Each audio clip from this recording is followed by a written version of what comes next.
Bien, amigos, Enrique Cornejo está con nosotros. Enrique Cornejo, muy buenas noches, gracias por estar aquí. Muy buenas noches, Cristian, gracias por la invitación. A ver, anunció ya, primero, digamos, el inicio de la recolección de firmas para su agrupación con miras a candidatear a la Municipalidad de Lima. Sí, hemos presentado la solicitud de kit electoral a la OMPE, como corresponde, y en los próximos días la OMPE nos dirá con qué nombre podemos inscribirnos y empezar la recolección. Okay. Hay que presentar 3 nombres y la OMPE hace el proceso de chequeo de si los nombres tienen alguna coincidencia. Tenía un nombre tentativo inicialmente, sí, ¿no? Queremos usar el Contigo, pero parece que el Contigo Lima ya tiene en Indecopio un registro de marca. Alberto Sánchez Aescorbe, lo informa justamente Caretas. Y entonces no hay problema, podemos buscar otras variables y hemos presentado a la OMPE 3 alternativas. Espero que alguna pueda funcionar. Ok, dice Cornejo en tratativas con Luna, movidas municipales. José Luna Gálvez, quien justamente ha sido solidario durante mucho tiempo, financiaba las campañas de Luis Castañeda Locio. ¿Ha habido un acercamiento, ha habido una conversación? No, no ha habido ninguna conversación y aprovecho esta oportunidad para aclarar este tema que se viene diciendo desde que yo estaba al interior del Partido Aprista candidateando para la Secretaría General. ¿Por qué cree que se venía diciendo ese tipo de comentarios? Yo creo que es una idea que surgió del propio sector del Partido Aprista para tratar de menguar mi entonces candidatura, diciendo lo que ahora algunos están diciendo, ¿no? Quiere utilizar esta campaña como trampolín porque ya está pensando en el municipio de Lima, ¿no? Yo no he conversado con el señor Luna y además he decidido formar un movimiento haciéndolo más difícil, recolectando firmas, lo que quiere decir que no voy con ningún partido que ya esté inscrito. Se había hablado también, e incluso había leído las declaraciones de quien es el presidente del Partido Morado, ¿no? Del señor Guzmán, que también decía efectivamente que podía haber la posibilidad de que trabajen juntos posteriormente, si es que dice, no le cerramos la puerta, pero no sé si le dará tiempo de salir bien librado de estas cosas en corto plazo, porque será un proceso bastante largo. Estoy hablando de Aureo Segarra. ¿Ha habido conversación con él o tampoco? Tampoco. Ok, entonces la pregunta nos podríamos adelantar, es decir, usted así lo busque cualquiera de estos movimientos o partidos que ya tienen una inscripción, usted no va a aceptar ir con nadie salvo con su propia agrupación. Sí, esa es la apuesta que hemos hecho, ir con la propia agrupación. O sea, no va a cambiar si al final no recolecta la firma, volvería a plantearse la posibilidad de ir con una agrupación, va a ponerse un plazo para ver cómo va la recolección de firmas o no. Son 300.000 firmas, no es poco. Pero tenemos la convicción que en un periodo relativamente corto podemos hacer el esfuerzo de conseguirlas. Y a mí, sinceramente, me gustaría tener esa posibilidad porque creo que el grueso de las personas que tienen expectativa de nuestra candidatura e incluso algunas que votaron por nosotros en 2014 verían esa opción como una opción más adecuada para tratar justamente de no repetir algunas de las cosas que hemos criticado, ¿no? Sí. Porque todos los movimientos tienen pues una serie de problemas de estructura y nosotros queremos hacer algo más abierto, más horizontal. Sí, sí. Entonces mi propósito es llegar con un movimiento propio. Ok, pero siento que me lo dice en condicional, no de manera categórica, es decir, que eso sería lo ideal, pero no me está diciendo que no lo vamos a ver definitivamente. No he pensado en tener ninguna cercanía con movimientos, ni he conversado con nadie en particular. Entonces ahora estamos más bien iniciando este proceso de recolección de firmas. En los próximos días, ya con el nombre aprobado por OMPE, lo anunciaremos y empezaremos. Bueno, pero eso me deja en la posición de que si es que mañana lo veo con algún partido del señor Luna Gálvez, usted me dirá, bueno, yo nunca le prometí que iba a ir con mi agrupación. Ese era mi ideal, pero ahora ya cambié. Te digo concretamente, no tengo ninguna intención de ir con esos movimientos. Ok, los cuestionamientos han venido, como siempre, de ex colegas suyos del Partido Aprista peruano, diciendo pues que, claro, lo dijo Mauricio Müller, se está tratando de encubrir justamente en este tema de una campaña política cuando está siendo investigado por presuntos actos de corrupción. ¿Hay algo de eso? ¿Cómo así descartar esa situación? ¿Por qué haberse, digamos, apresurado por el tema de las firmas? Esa justamente es una de las razones por las que ustedes han anunciado ya, porque por ejemplo, Surex se supone que va con Somos Perú y ya tiene un cartel en la Panamericana Sur. No, en mi caso es exclusivamente por el tiempo. Según la ley electoral, la elección municipal regional es el 7 de octubre. Y la ley electoral dice que como máximo los partidos y movimientos que deseen participar tienen que presentar candidatos el 9 de julio. Y la ley ha cambiado en esta oportunidad. Todos, incluidos los movimientos nuevos como el que estoy formando, tienen que hacer democracia interna. Recordarás que por un tema parecido salió Guzmán, ¿verdad? Sí. Por el tema de democracia interna. Y la democracia interna tiene que hacerse 120 días antes de, digamos, el proceso de inscripción de los candidatos. Eso significa que el movimiento que estamos tratando de crear y de inscribir tendría que tener democracia interna entre abril y junio, digamos así. Por lo cual tiene que estar inscrito antes de marzo, o en marzo a más tardar. Y el proceso en OMPE, según todos los digamos, casos que ya han pasado, de inscripción con las firmas que se registran, otras que se rechazan, dura entre 4 y 5 meses. Es decir, estoy exactamente en los tiempos justos para 4, 5 o 6 meses de recolección de firmas, presentar las 300.000 o 298.000 que hay que presentar, no se puede presentar menos en la primera oportunidad, y luego esperar que las revisen, esperar que haya rechazos normales, porque esto es un tema operativo, presentar nuevas y llegar en ese proceso antes de abril, para poder hacer la democracia interna con los comités. Tienen que crearse comités en los distritos, por lo menos del 50% de Lima, esos son 22 comités por lo menos, y en cada comité tiene que haber elecciones. Es todo un proceso. Entonces, la razón por la cual yo he, para algunos, adelantado este tema, es por un estricto tema de calendario electoral. Ok, ha bajado notablemente, ¿no? Hay algo de, creo que 42 a 28% en su aprobación Luis Castañeda Locio. Y la pregunta se la hacía justamente porque parece que se está cocinando y hay varias propuestas para permitir nuevamente la reelección de alcaldes. ¿Usted cree que, digamos, eso sería positivo para el país en general y en términos puntuales respecto de su candidatura? ¿Una posibilidad de enfrentarse nuevamente con Luis Castañeda Locio o cree que ya perdió, digamos, esa cualidad de teflón, por así decirlo, que las críticas siempre le resbalaban al señor Castañeda Locio y ahora empieza a ver su popularidad en caída, cosa que no le pasó nunca en gestiones anteriores? A mí me gustaría volver a enfrentarme a Castañeda Locio. ¿Ah, sí? Sí, sí, porque ahora tengo la oportunidad que no tuve el 2014. ¿Cuál es esa? Y a mí me inscribieron 10 días antes de la fecha límite. O sea, de hacer campaña previa. Y no pude ni recorrer como debía, ni formar listas distritales como debía. Pocas personas saben que yo le gané a Castañeda en San Borja. Y no tengo un regidor en San Borja porque no presentamos lista. Le gané a Castañeda en San Isidro y no tengo un regidor en San Isidro porque no presentamos lista. Eso solo ocurrió porque entonces el partido me tuvo en 5 o 6 meses de espera y solo me dio el permiso 10 días antes. Entonces, ahora con la oportunidad ya de hacer las cosas bien, yo sí quisiera, si fuera ese el caso, tener a Castañeda de adversario, ¿por qué no? ¿Qué es lo que propone? ¿Qué es lo que propone? Y claro, antes el tema no de las acusaciones de investigación. ¿Usted cree que efectivamente antes de llegar a las elecciones su nombre va a quedar completamente desligado de las investigaciones vinculadas a Odebrecht, a la línea 1 del metro o de algún otro tema que podría aparecer en los próximos semanas, meses, etcétera?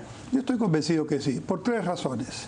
En primer lugar, pero la justicia aquí a veces tarda, ¿no? Sí, pero yo estoy viendo un Ministerio Público y en su momento veremos un Poder Judicial que están actuando ciertamente sin la prisa que algunos quieren, pero con la certeza de hacer las cosas bien para que no haya fallas y justamente se pueda castigar a quienes deben ser castigados.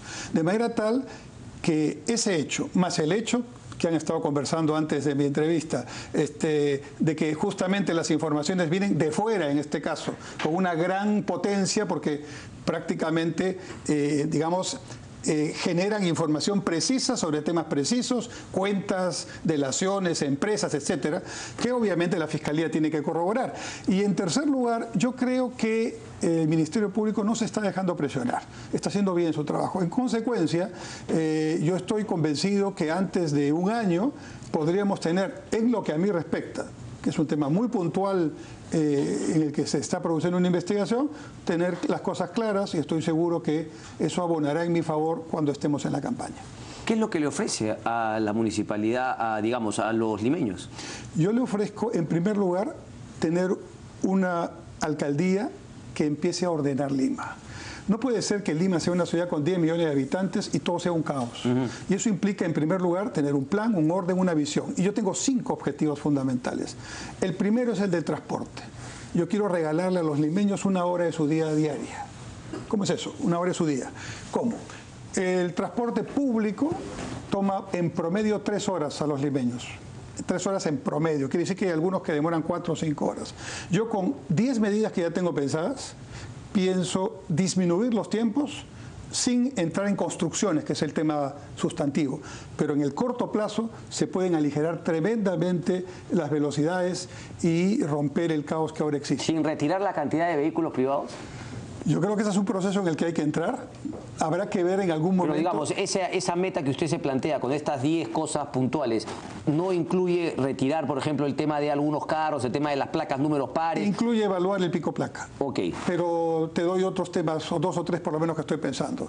Yo quiero regular el giro a la izquierda. Ok. Porque el giro a la izquierda significa, por la forma en que manejamos además con 2 o 3 líneas para hacer el giro, un problema ya 4 o 5 cuadras antes de la izquierda correspondiente. Como en toda ciudad ordenada, el giro a la izquierda se hace con el cuadrado correspondiente. Ya no se hace este giro que significa un problema. Quiero regular las horas camioneras, ¿no? Ese era un punto fundamental. Sí. A ver, explíquenos un poquito eso cómo va. Para lo cual, para poder hacerlo y no dejarlo solamente en el tema lírico, hay que hacer un acuerdo con todos los que son los comerciantes, los principales mercados y centros comerciales, para que la logística se haga de madrugada. Sí. ¿Por qué los camiones entran de día? Porque todo el sistema logístico es durante el día. Eso no ocurre ni en Buenos Aires, ni en Sao Paulo, ni en ninguna ciudad importante. Ok, pero eso es cuando son temas, por ejemplo, no de retail y qué sé yo, pero por favor, yo veo concentrado de mineral entrando hacia el puerto del Callao a las 11 de la mañana por la carretera central, cogen un rato a Javier Prado, una locura, un caos. Yo regularía los horarios camioneros de manera tal que se priorice su actividad en las madrugadas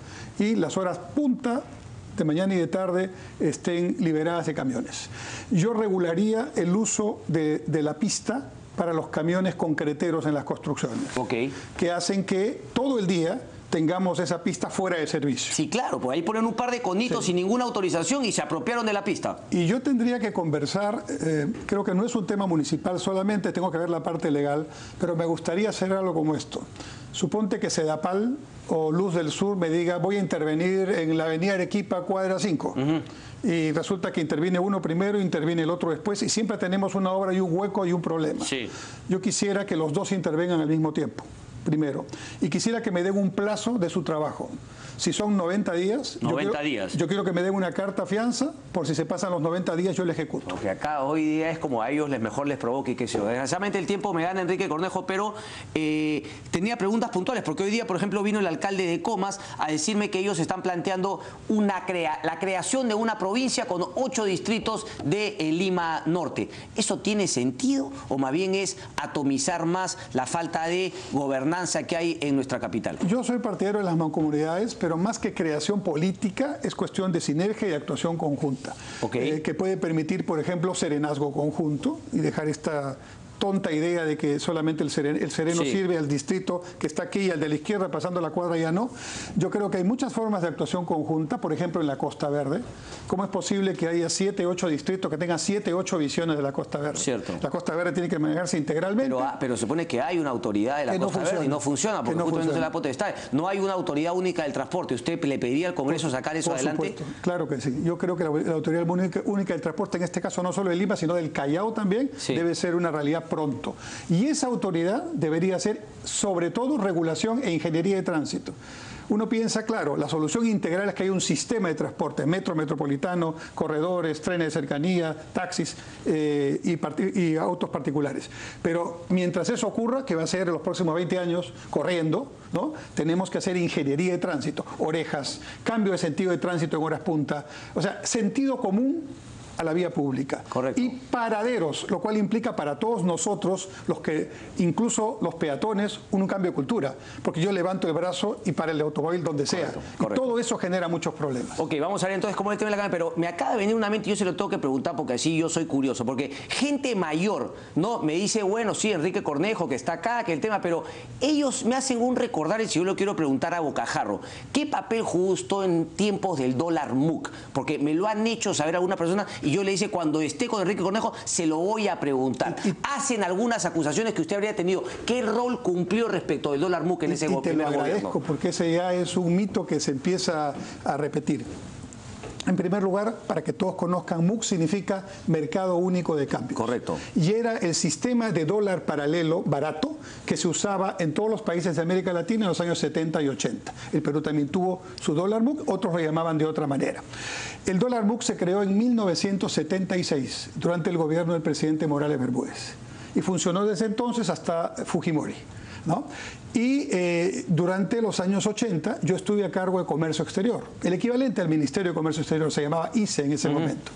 Y los dólares MUC se asignaban a las importaciones, digamos, consideradas prioritarias. Alimentos, medicamentos, todo lo que se consideraba básico y prioritario. Y entonces siempre había una demanda insatisfecha porque todos querían tener el dólar más barato, obviamente, en un mercado que no es el de ahora. ¿Cómo se elegía? ¿Cuál era el criterio? Había un sistema que dependía del Banco Central, que establecía cuáles eran las partidas, y operativamente en Comercio Exterior se establecía. Pero justamente a partir de ese criterio se podía prestar justamente para muchos actos de corrupción, favoritismo. Cuando yo ya no estaba, lo que se llama el problema del dólar MUC ocurrió cuando yo ya no estaba en el Instituto de Comercio Exterior, yo ya estaba en el Banco de la Vivienda, y es que se encontraron unas importaciones falsas. Se habían creado unas importaciones para aprovechar. Pero usted habrá escuchado el video en el cual Alfredo Zanatti dice que justamente Alan García le pedía su comisión por un tema de unos dólares MUC que él utilizó justamente para importar maquinaria para unas naves. Escuché ese tema, nunca tuve que ver con ese asunto y quiero para conocimiento de todos y de repente ya para que este tema quede zanjado, yo no tuve nunca ni una investigación siquiera sobre el tema del dólar MUC. Ok, Enrique Cornejo, muchas gracias. Gracias, Cristian. Vamos a hacer una pausa, regresamos. María Isabel Sedano, directora de Demus, está con nosotros. Regresamos.